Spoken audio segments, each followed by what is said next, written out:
بسم الله الرحمن الرحيم. هناخد الدرس س التاني والتالت، تحليل العدد بالعوض. يعني ايه يا ميس الكلام ده؟ بص يا حبيبي، اكتب مضاعف للعدد 6. اكتب مضاعف للعدد 6. اكتب مضاعف للعدد. يعني ايه مضاعف يا ميس؟ يعني اكتب مكون ايه.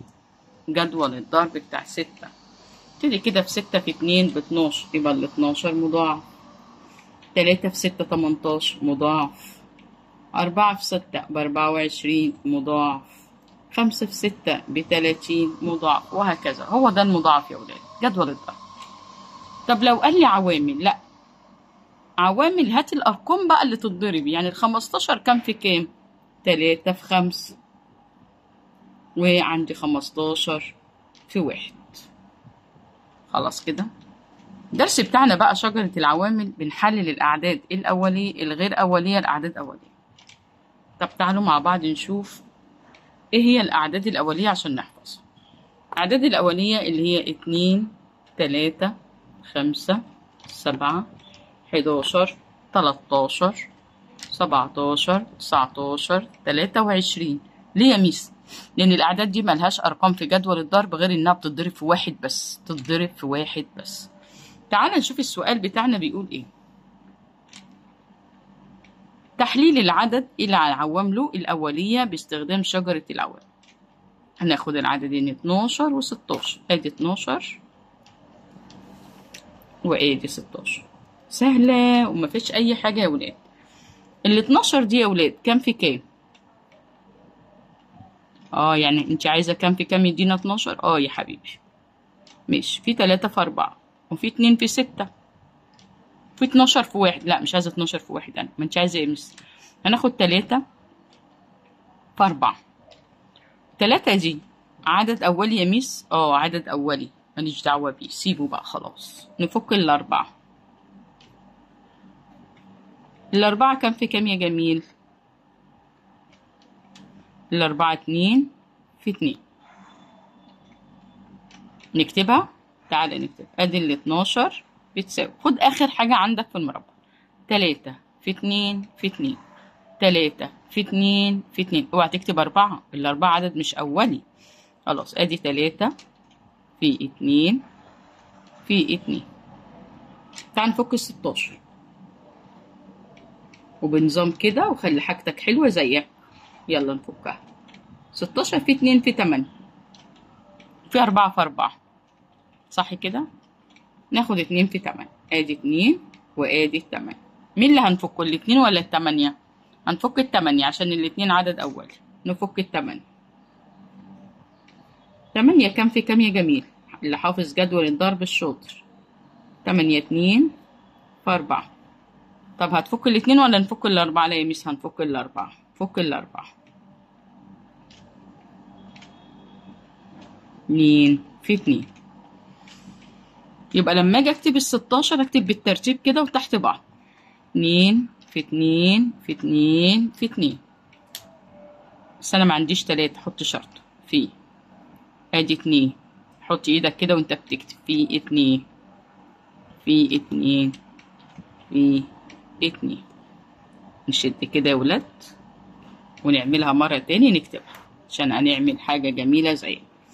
ادي ال 12 بتساوي 3 في 2 في 2. وادي ال 16 ما عنديش 3.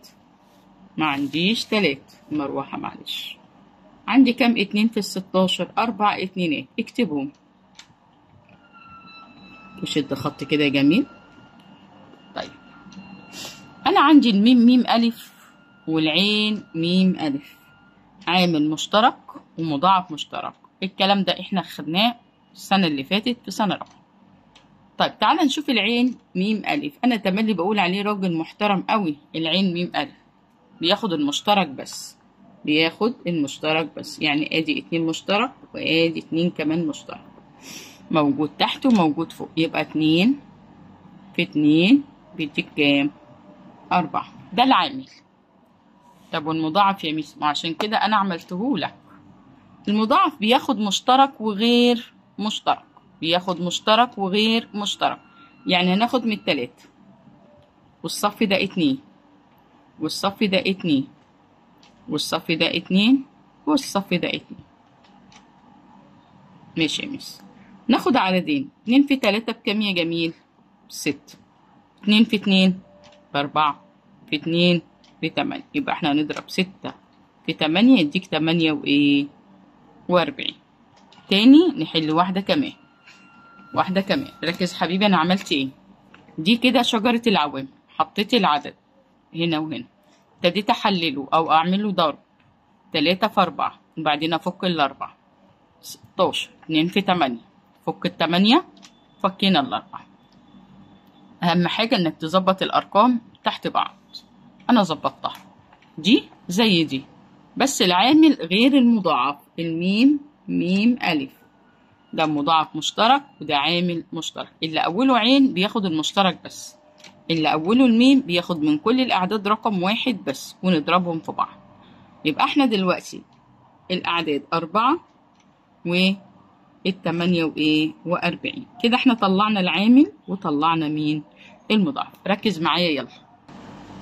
في سؤال مهم كده الكتاب بس عمل معايا وانا بحل بس معاكم عشان بحل من الكتاب. في سؤال بيقول لي حدد أي زوجين من الأعداد التالية أوليان فيما بينهم. 25 و6.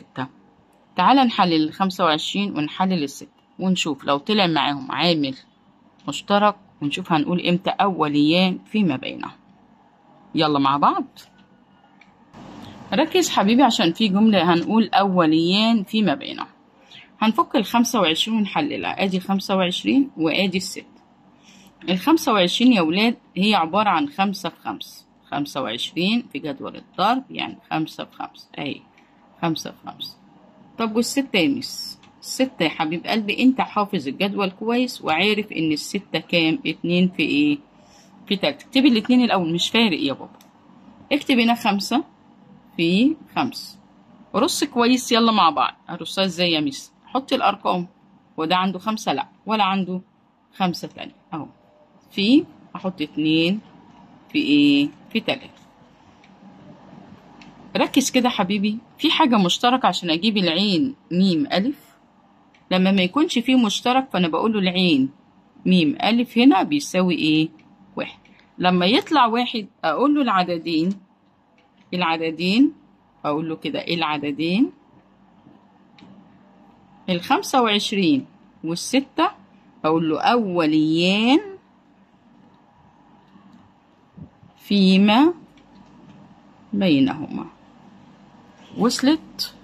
يعني عشان ما فيش اي رقم مشترك وطلع 1 فانا لازم اقول له الجمله دي. اكتب له العددين اللي هم عندي 25 وال6 واقول له اوليان فيما بينهم. طب ولو طلع يا ميس مش هقول اوليان فيما بينهم خلاص خلصت. تعال نشوف كده مع بعض رقم تاني. هاخد ال 12 وهاخد ال 15. ادي ال 12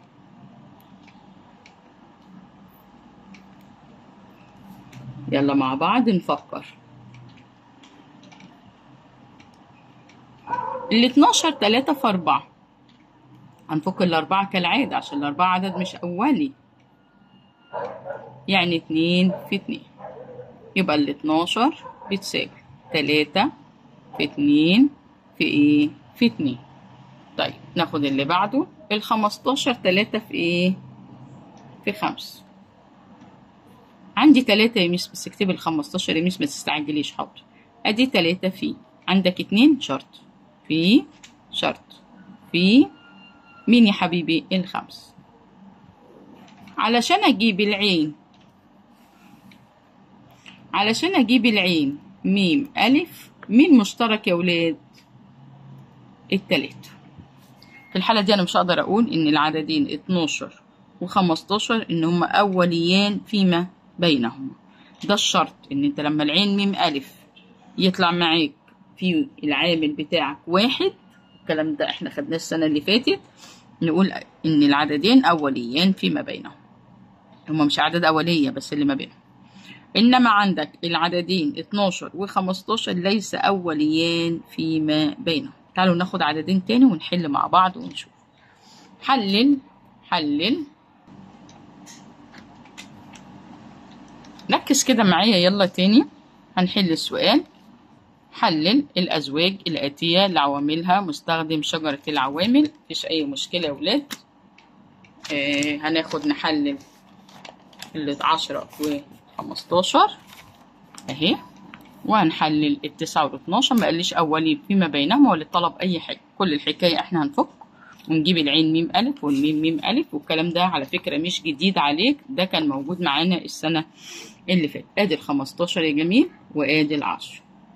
15 يعني 3 في ال5، وال10 يعني 2 في ال5. تعالى نرسمهم مع بعض عشان نجيب العين ميم ألف. حط ال15 ويساوي يا ولاد، وحط ال10. لازم تبقى مرتب، رتب إجابتك عشان تسهل عليك نفسك. 3 في ال5. طيب وال10 5 في 2، عشان أحط ال5 تحت ال5 في 2. ما عنديش 3. الرقم اللي مش عندي بحط تحتيه إيه؟ شرط. ادي العين ميم ألف. مين مشترك يا ولاد؟ ال5. طب والميم ميم ألف ده بيحب ياخد من الأرقام كلها. الميم ميم ألف بيحب ياخد من الأرقام كلها. يبقى 3 في 5 في 2. 3 في ال5 في ال2. اضرب السهل الأول. 2 في 5 10. في 3 بكام؟ ب3. ناخد سؤال تاني مع بعض يلا. برضو هنعمل شجرة عوامل لل12 وال9. مش تعملي مربع يا ميس؟ لا لا لا عادي. 3 في 3 وال12 3 في 4. مين اللي هيتفك يا ولاد؟ ال4 يا ميس، عشان ال4 2 في 2. 2 في 2. يلا الرص. حط ال12 يساوي، وحط تحتيها ال9 ويساوي.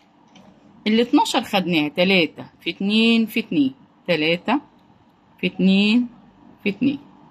وال9 3 في. عندك 2؟ لا والله يا ميس، بس عندي 3. هات العين يلا. عين ميم ألف، خد المشترك 3. طب والميم ميم؟ قلنا بناخد من الأرقام كلها. 3 في 2 في 2 في 3. 3 في 2 في 2 في إيه؟ في 3.